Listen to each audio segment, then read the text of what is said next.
said a lot about the role of the media in a so-called democracy. I'm wondering how you see the role of our educational system, what it's doing right now, what forces are driving it, and what constraints are on it, and how should it operate? Mm-hmm. Well, I quoted the Trilateral Commission view of the educational system, namely it's a system of indoctrination of the young. And I think that's correct. It's a system of indoctrination of the young. That was the way the liberal elites regard it, and they're more or less accurate. So the educational system is supposed to train people to be obedient, conformist, not think too much, do what you're told, stay passive, don't cause any crises of democracy, don't raise any questions, and so on. That's basically what the system is about. Even the fact that the system has a lot of stupidity in it, I think, has a function. You know, it means that people are filtered out for obedience. If you can guarantee lots of stupidity in the educational system, you know, like stupid assignments and things like that, you know that the only people who make it through are people like me and like most of you, I guess, who are willing to do it no matter how stupid it is, because we want to go to the next step, you know. So you may know that this assignment is idiotic and the guy up there couldn't think his way out of a paper bag, but you'll do it anyway because that's the way you get to the next class, and you want to make it, and so on and so forth. Well, there are people who don't do that, you know.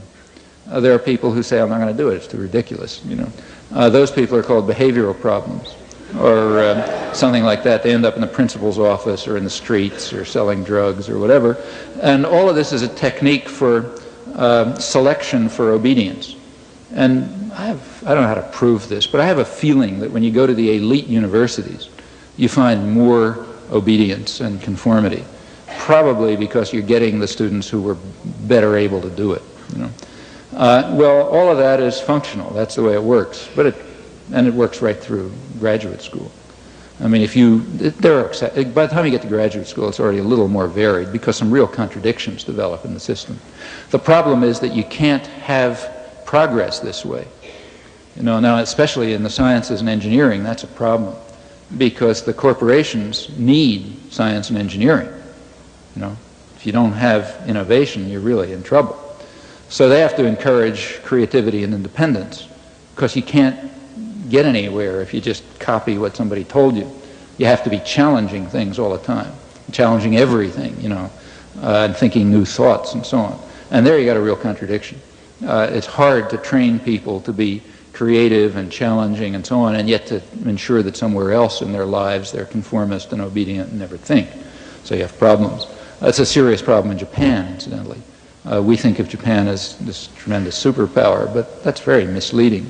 Japan, for example, is very poor in science, for example, and they're aware of it. And part of the reason is it's part of the same thing that makes them good workers, obedient workers. It's a very obedient society, very deferential and conformist society. And one effect of that is that you know there are real constraints against independent, free thinking, and you see it in the sciences very clearly. But it's a problem here too. So there are those contradictions, and when you get to graduate school, they're beginning to show up. They show up much less in the ideological subjects, because there it doesn't matter so much if people have, you know, profits aren't made by historians having original ideas about the French Revolution, so they can have conventional ideas. And that means that the pressure to try to support innovation and freedom is much less, and the pressures for conformity, on the other hand, are much greater. Because in the ideological subjects, it begins to be dangerous if people think the wrong thoughts. It's not so dangerous if they have new ideas about physics. But nevertheless, you know, you begin to get a little flux in the system by the time you get to graduate school. And even at lower levels, you find it. I mean, there are teachers who do stimulate thought, and sometimes they get away with it.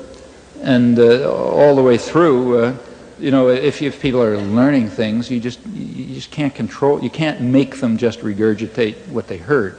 Now, there's a lot of pressure to turn the schools into the Marine Corps, and there's a lot of support for it.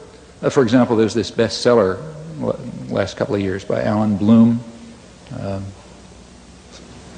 That was all over the supermarkets, Closing of the American Mind. Whichever, you know, huge bestseller, supermarket racks, which is where I read it, and things like that. Well, you take a look at what he's saying. And there was plenty, a lot of enthusiastic accolades for it and so on. He was saying that a couple of us smart guys will decide what the great thoughts are, and every student will memorize them, and that's education. Okay. Well, that's a way to turn people into pure automata. Even if they happen to pick the great thoughts, there is no way less likely to get anybody to think about those thoughts than to make that the curriculum. That finishes them off, and I think that's the purpose, really. The purpose is just to impose authority, Here's the great thoughts, all this other stuff is rubbish, just learn those and you're okay. I'll pick them, you memorize them. That's basically the line. Now, of course, that's the opposite of education. That's the way you study Talmud or something like that. But it's very popular, and I think it reflects the same concern over the crisis of democracy. In fact, Bloom himself was extremely, the incident that really got to him was a case in Cornell where he was a professor, where some black students took over one of the buildings. And he said that's just like the Nazis, it's back to the Nazis. He has a whole business about the Nazis and so on and so forth. Well, you take a look at what happened in that. He doesn't tell you what he thought and he says the faculty capitulated, just like Heidegger capitulated to the Nazis and so on. What actually happened, if you look back, is that there were real grievances. Undoubtedly, the students shouldn't have done what they did and go into the building with guns and so on, but it was settled very amicably. It was settled amicably. Nobody was killed. The grievances were to some extent dealt with, and the net result was better than it was before. Well, he doesn't tell you what he thought they should have done, but it's sort of implicit. I guess they should have bombed the place or something like that. But that's what really set him off. And in general, what set many people off was the 60s are now described in the literature as if it was a time when students were running around burning libraries and destroying the foundations of civilization and so on. What was actually going on is they were asking questions. They were raising questions. They were looking into things that people hadn't looked into before. They were not just obedient. And from the point of view of a lot of the faculty, that's equivalent to burning the buildings. You can't have that small distinction. You can't make that.